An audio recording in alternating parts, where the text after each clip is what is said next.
Hey guys, Dr. Justin Marcacciani here. Today we're going to be talking about uric acid. Is it poisoning your mitochondria? Exciting topic. Again, please appreciate the like here. Smash the like button. Put your comments down below. Love to see it. Gives me good ideas for videos to come. All right, guys. So what's uric acid? Uric acid is a metabolite of purine metabolism. So most people, when they think of uric acid, they're thinking of eating too much meats, right? Red meats, too much rich purine meat.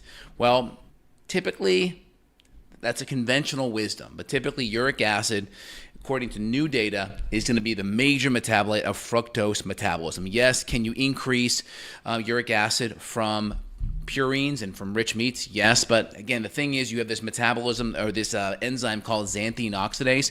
Again, that enzyme helps metabolize and knock down uric acid. When you have high levels of uric acid from fructose, high fructose corn syrup specifically, it's going to negatively impair your ability to clear it out and metabolize it. So it's super important that when you look at uric acid elevations, is it coming from meat? Is it coming from fructose? It's usually going to be the rich meats with wines and lots of other sweets and sugars around it, right? That's your typical conventional thinking. But today, it's really going to be driven from lots of fructose. Now, when you have lots of fructose preferentially gets metabolized in the liver. So you have glucose, goes to the muscles. So glucose primarily comes from starch, starchy sources, potatoes, those kind of things, your root vegetables. Then you have fructose, which is going to come from table sugar. Table sugar is sucrose. That's 50-50 fructose and sucrose. And then you're going to have your high fructose corn syrup, which is 55-45 fructose to glucose. And so your typical starch is going to be more preferentially burned by your muscles, and fructose is going to be preferentially stored as glycogen or stored in the liver, and then also it gets converted to the liver as fat. And when that liver starts to become more and more fatty, it creates systemic insulin resistance. So your cells become more numb to insulin. They have to knock a little bit longer and harder at the door for you to answer it. So this is important. So when we go back to uric acid, yes, can you have it from purines and meats, right? Purines are the richer types of meats, but that's not going to be typically how you drive it to the levels that we see today. It's going to be from fructose. And when you increase fructose, that's going to poison your eNOS pathways. eNOS is your endothelial nitric oxide synthase. It's going to be your vasodilator. It opens your blood vessels. The more open your blood vessels are, the lower the pressure. The lower the pressure, the less hard the heart has to beat to overcome that pressure to move blood. So really simple. The higher the pressure, the harder your heart has to work to move that blood.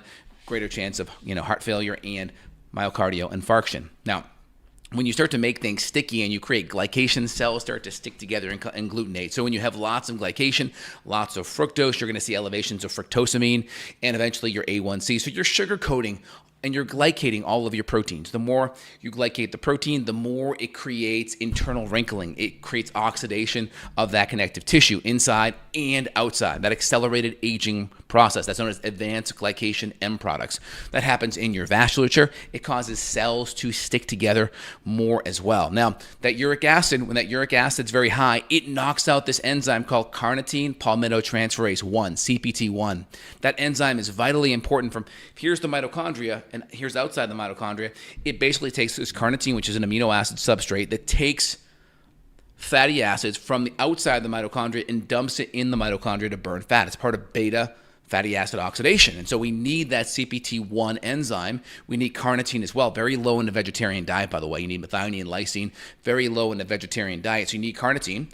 And that CPT1 enzyme is going to be inhibited and knocked down with uric acid. And so high levels of uric acid will prevent us from oxidizing and burning fat optimally. So it's going to really decrease our mitochondrial function. Also, uric acid is going to increase our blood pressure by decreasing our eNOS, right? Endothelial nitric oxide synthase. And then it's going to be driving insulin resistance. So as our insulin levels go up, our cells become more resistant to it or numb to it. That creates more glycation. That creates vasculature issues. That creates the creme brulee effect inside of our arteries, right? Take creme brulee, blowtorch it, that browning, that's what's happening in our arteries. And you're going to see it impact the small little vasculature of the eyes, as well as the bigger blood flow of our arterioles. So this is really important. We have decreased blood flow. That's going to increase. You're going to see it with ED, erectile dysfunction. You're going to see it with peripheral neuropathies in the hands and feet. You're going to see it with a little microvasculature in the eyes as well. So very important. So if you want to look deeper, you have to look at your liver enzymes too, because uric acid is going to also, so when the high level of uric acid happens, right, the uric acid is going to happen because of fructose. Fructose is going to get stored in the liver, or is going to cause a fatty liver because it's going to get converted into fat deposits in the liver. And as that fat deposits occur in the liver, you're going to see these upregulation of enzymes called JNK enzymes, JNK enzymes, and that's going to cause a breakdown of the liver. You'll see an increase in your ALT enzymes above 25. And ALT is that alanine transferase enzyme that's going to go up when your liver starts to break down. So you're going to see one increase in liver breakdown via ALT. You're going to see an increase in uric acid. You're going to see an increase in fatty liver. You're going to see an increase in insulin resistance. And you're also going to see an increase in your inability to burn fat. So it's vitally important. You want to dig deep under the hood to get to the root cause of why this is happening. So can uric acid impair your fatty acid metabolism and your mitochondria? Yes, it can. So hope this video is helpful. If you want to dive in deeper on the functional medicine side, look under the hood here. There'll be a link in the description for my office and my coordinates. Click that and you can get scheduled worldwide with me on the functional medicine side to go in deep. Hope you guys enjoyed today's video. Quick question here. There was a time when my urine would bleach my underwear and clothes. Yeah, uric acid, I mean, you're spitting out a lot of acids in there, right? So it could be acids outside of just uric acid. But again, you want your uric acid around 5. 5 is a good spot. You want your ALT below 25. It starts going above 5.5, 6. Too much, probably having insulin resistance. Again, get your fasting insulin also looked at too, because you want that, below 7, ideally below 10, but definitely below 7 or 5. So hope that makes sense, guys. If you want to dive in deeper, links down below. Hope you enjoyed today's video. Take care, guys. Bye now.